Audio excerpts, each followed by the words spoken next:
Welcome to my channel Math by Aarti.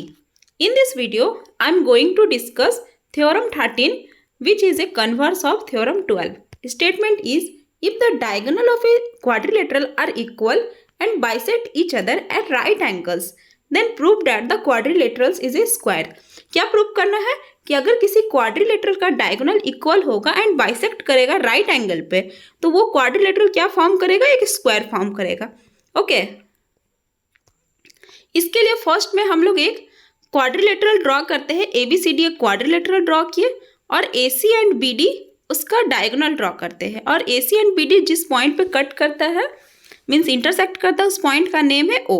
Okay देखिए अब language में वही लिखते हैं, given a quadrilateral ABCD in which the diagonal AC and BD intersect at O. क्या है, एक क्वाड्रिलेटरल है जिसका diagonal AC and BD intersect करता है O पॉइंट पे such that AC equals to BD. AC equals to BD देखिए कैसे हुआ, यहाँ थ्योरम में ही बोला है कि diagonal of a quadrilateral are equal. Quadrilateral का डायगोनल है वो क्या होना चाहिए, इक्वल होना चाहिए. तो देखिए डायगोनल AC और BD है तो डायगोनल इक्वल हो गया एंड बाइसेक्ट करता है मीन्स बाइसेक्ट करता है मीन्स टू इक्वल पार्ट में डिवाइड करता है.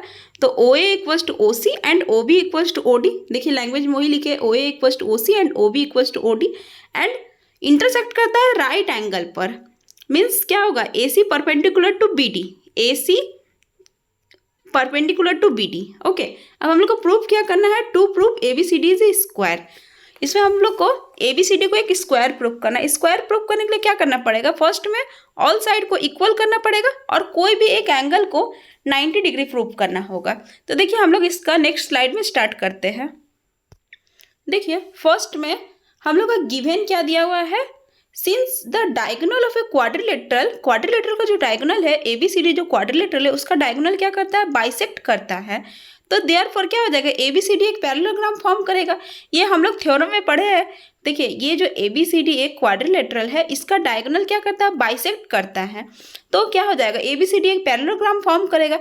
अब देखिए जब ABCD एक पैरेललोग्राम फॉर्म किया है, अब देखिए हम लोग कोई भी दो ट्राइंगल को कॉन्ग्रुएंट प्रूफ करते हैं, उसके बाद इसका प्रूफ स्टार्ट करते हैं. तो फर्स्ट में देखिए कौन कौन सा ट्राइंगल को कॉन्ग्रुएंट करते हैं. हम लोग ट्राइंगल ABO एंड ADO को कॉन्ग्रुएंट करता है. देखिए ABO मीन्स ये ट्राइंगल और ADO, देखिए ADO मीन्स ये triangle.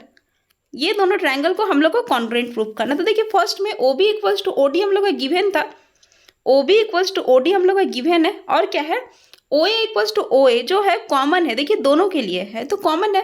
And angle AOB and angle AOD, AOB means ये एंगल एंड AOD मीन्स ये एंगल, दोनों 90 है. क्यों है, क्योंकि AC परपेंडिकुलर टू BD है. इसका हम लोग का गिवन में ही दिया हुआ AC परपेंडिकुलर टू BD. तो देखिए हम लोग को टू साइड मिल गया है और वन एंगल मिल गया है. तो हम लोग साइड एंगल साइड क्राइटेरिया से बोल सकते हैं triangle ABO is congruent to triangle ABO जो है कॉन्ग्रुएंट है, किसका कॉन्ग्रुएंट है, ADO का. ठीक है, जब कॉन्ग्रुएंट हो गया तो CPCT से हम लोग बोल सकते हैं AB equals to AD, AB जो साइड है AD साइड का इक्वल है. अब देखिए नेक्स्ट स्लाइड में इसका आगे और प्रूव करते हैं. देखिए ABCD तो एक पैरेललोग्राम है. तो जब पैरेललोग्राम होगा तो हम लोग एक थ्योरम पढ़े हैं कि पैरेललोग्राम का ऑपोजिट साइड क्या होता है, इक्वल होता है. तो देखिए AB equals to CD and AD equals to BC, AB equals to CD and AD equals to BC हो जाएगा. क्यों हो रहा है, opposite side of a parallelogram और इक्वल. ओके अब देखिए हम लोग लास्ट स्लाइड में AB equals to AD proof किए थे और इस स्लाइड में देखिए तब क्या हो जाएगा, इस स्लाइड में AB equals to CD and AD equals to BC proof किए हैं, इक्वल है. तो क्या हो जाएगा, therefore AB equals to BC equals to CD equals to AD. देखिए अब ये क्वाड्रिलेटरल का फोर साइड इक्वल हो गया, ये सब साइड क्या हो गया, इक्वल हो गया. जब ये साइड इक्वल हो गया तो ये स्क्वायर फॉर्म करेगा, लेकिन इसके लिए और एक कंडीशन है, कोई भी एक एंगल को 90 डिग्री होना पड़ेगा. अब देखिए कोई भी एक एंगल को 90 डिग्री करने के लिए फिर से दो ट्राइंगल को कॉन्ग्रुएंट करते हैं. तो देखिए कौन कौन सा ट्राइंगल को कॉन्ग्रुएंट कर रहे हैं.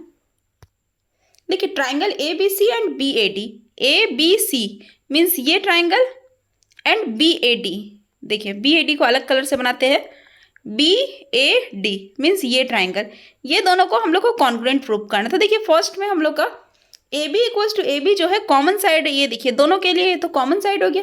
AC इक्वल्स टू BD तो गिवन था, AC जो साइड है BD साइड का इक्वल है, ये तो गिवन था. और BC इक्वल्स टू AD ये हम लोग प्रूफ किए हैं, इसके आगे वाले स्लाइड में हम लोग प्रूफ किए थे. तो ये प्रूव हो गया BC equals to AD. Proved above लिख दिया।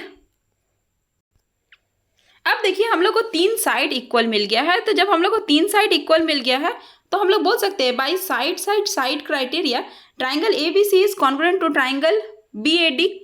ये जो ट्राइंगल, ये दोनों ट्राइंगल क्या हो गया, कॉन्ग्रुएंट हो गया आपस में। ओके,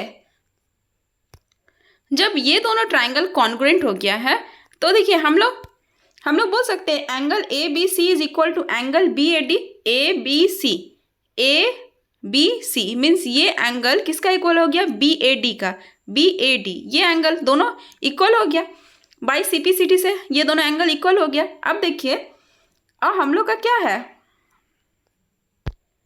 देखिए ए डी पैरेलल है, किसका पैरेलल है, बी सी का पैरेलल है, और एक ट्रांसवर्सल ए बी जो है कट कर रहा है। तो क्या होता है, को इंटीरियर एंगल का सम कितना होता है, 180 डिग्री। ये हम लोग लाइन्स एंड एंगल में पढ़े कि दो पैरेलल लाइन को अगर कोई भी ट्रांसवर्सल कट करता है तो को इंटीरियर एंगल का सम कितना होता है, 180 डिग्री।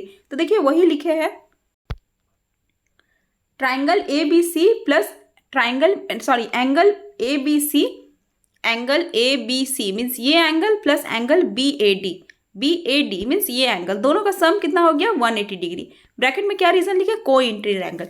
देखिए ये दोनों साइड पैरेलल कैसे हैं, हम लोग थ्योरम में पढ़े हैं पैरेललोग्राम का ऑपोजिट साइड, नहीं थ्योरम में नहीं, ये तो हम लोग का डेफिनेशन ही कि पैरेललोग्राम का ऑपोजिट साइड पैरेलल होता है। तो ये दोनों तो पैरेलल लाइन है और ये ट्रांसवर्सल कट कर रहा है, तो क्या होता है, को इंटीरियर एंगल का सम 180 डिग्री। तो देखिए वही लिखा है। अब देखिए ये दोनों एंगल इक्वल है और ये दोनों का मेजरमेंट 180 डिग्री है, तो ये दोनों एंगल कितना होगा, उन लोगों का दोनों का मेजरमेंट कितना होगा, 90 डिग्री करके होगा, तब टोटल 180 होता है। तो angle A B C equals to angle B A D equals to 90 degree. अब देखिए हम लोग यहाँ फर्स्ट लाइन में इसका प्रूफ किए, ए बी, देखिए सेकेंड लाइन में A B equals to B C equals to C D equals to A D. तो यहाँ लिखिए A B equals to B C equals to C D equals to D A and angle A equals to 90 degree. ये angle 90 degree हो गया। तो ये क्या A B C D एक स्क्वायर फॉर्म करेगा, यही लिखे। देखिए हम लोग क्या, स्क्वायर का डेफिनेशन क्या है कि ऑल साइड इक्वल होगा, A B equals to B C equals to C D equals to D A and किसी भी एक एंगल का मेजरमेंट कितना होना चाहिए, 90 डिग्री। तो अगर होगा तो ये एक स्क्वायर फॉर्म करेगा। यही हम लोग को प्रूव करना था कि ए बी सी डी एक स्क्वायर होना चाहिए, तो ए बी सी डी एक स्क्वायर हो गया। तो बस इसका लिखते हैं हेंस प्रूफ, ये हो गया। अब हम लोग नेक्स्ट वीडियो में एक्सरसाइज 10 भी स्टार्ट करेंगे। अगर वीडियो अच्छा लगे तो लाइक शेयर एंड सब्सक्राइब जरूर कीजिएगा। Thank you.